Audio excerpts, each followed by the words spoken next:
ভিডিওটা কে দেখবে কার দেখা উচিত I don't care about that.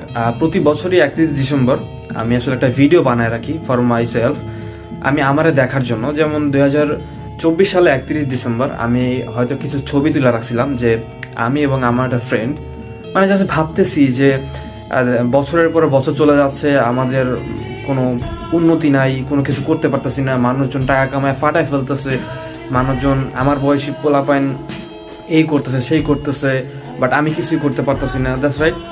তো এরকম থিংস অনেকের এই টাইমটায় হয়, মানে অনেকের বলতে পারবো না, মানে আমার এই 31 ডিসেম্বর রাত্রেবেলা প্রচুর এসব নিয়ে টেনশন হয় যে একটা বছর আমি শেষ করে ফেললাম, একটা বছর আমি শেষ দিলাম, বাট আমি কি ইমপ্রুভ করলাম আমার লাইফের ভিতরে। অ্যান্ড এই জিনিসটা আমার অনেক ভাবায়, জাস্ট এই রাতটাই অনেক বেশি ভাবায়। অ্যান্ড এটার কোনো প্রবলেম কি না আমি জানি না, বাট এটা আমাকে অনেক ভাবায়। অ্যান্ড এই ভিডিওটা আসলে আমি আমার জন্য করে রাখতেছি, অ্যান্ড আপনারাও দেখে রাখেন, আপনাদের জন্য আপনারা এরকম একটা স্টেপ নিয়ে রাখতে পারেন। বিকজ 2024 সালে যখন শুরু হওয়ার আগে যেই মানে এর আগের বছরে যে আমি ভিডিওটা বা ছবি তুলছিলাম, সেখানে আমার একটা জিনিস ক্লিয়ারলি ছিল যে আমি 2-3টা জিনিস ক্লিয়ারলি করতে চাইছিলাম তখন। এক হচ্ছে আমি আমার কন্টেন্ট ক্রিয়েশনটা স্টার্ট করতে যাচ্ছিলাম, যেটা আমি করে ফেলছি। আলহামদুলিল্লাহ আমাকে চিনলেও মানুষ 200 মানুষ আমাকে চিনে, বিজনেস নিয়ে কন্টেন্ট বানাই, ফেসবুকে চিনে, ইউটিউব, ইনস্টাগ্রাম সবাই আমাকে টুকটাক চিনছে, কাজ করতেছে। দ্বিতীয়টা ছিল যে আমি আমার একটা এজেন্সি বানাবো।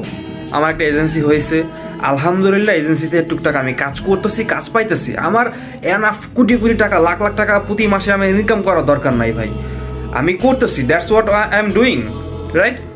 আমি চেয়েছিলাম আমার এইচএসসি, তখন আমি এইচএসসি ক্যান্ডিডেট ছিলাম, অ্যান্ড আমি চেয়েছিলাম যে তাই না মেয়েরা যেমনি হোক আমি যদি এইচএসসিতে পাসটা করে ফেলাই, দ্যাটস ইট, আমার কিছু দরকার নেই, আমি এইচএসসিতে পাস করে ফেলছি। আমার আরও কিছু প্ল্যানিং ছিল, আরও কিছু কয়েকটা বিজনেসের টাইপ নিয়ে কাজ করার, ওগুলো নিয়ে আমি কাজ করছি, আই এম স্যাটিসফাইড। তো আমার যদি ওই টাইমটায় এই ওইরকম একটা মোটিভ না থাকতো, একটা ছবি তোলা না থাকতো, একটা ভিডিও করা না থাকতো, আমি মনে হয় না আমি এই কাজগুলো করতে পারতাম। আমি একটা ডায়েরিতে নোট করে রাখি যে এই কাজগুলো এই বছরের ভিতরে করতে হবে। আমি দেখছি যে আমার অনেক কিছু হয় নাই। যেমন আমি যেটা ভাবছিলাম যে আমি ফেব্রুয়ারির দিকে কন্টেন্ট ক্রিয়েশন স্টার্ট করছিলাম, অ্যান্ড এইটা এই এক বছরে আমি আশা করছিলাম যে অ্যারাউন্ড 10,000 ফলোয়ার সাবস্ক্রাইবার্স তো গেইন করবো, বাট এটা কিছুই হয় নাই। 800 হয়েছে, এক জায়গায় 1200 হয়েছে, এক জায়গায় 154 হয়েছে, এক জায়গায় 34টা হয়েছে, এক জায়গায় 300টা হয়েছে। খারাপ না তো, 10,000 যে হইতেই হবে এরকম কোনো কিছু না। আমার আজকে 10,000 হয় নাই, কালকে হবে, বাট ওই যে স্টেপটা নেওয়ার কারণে কিন্তু এখন পর্যন্ত আমার 800, 1000, 10,000 মানে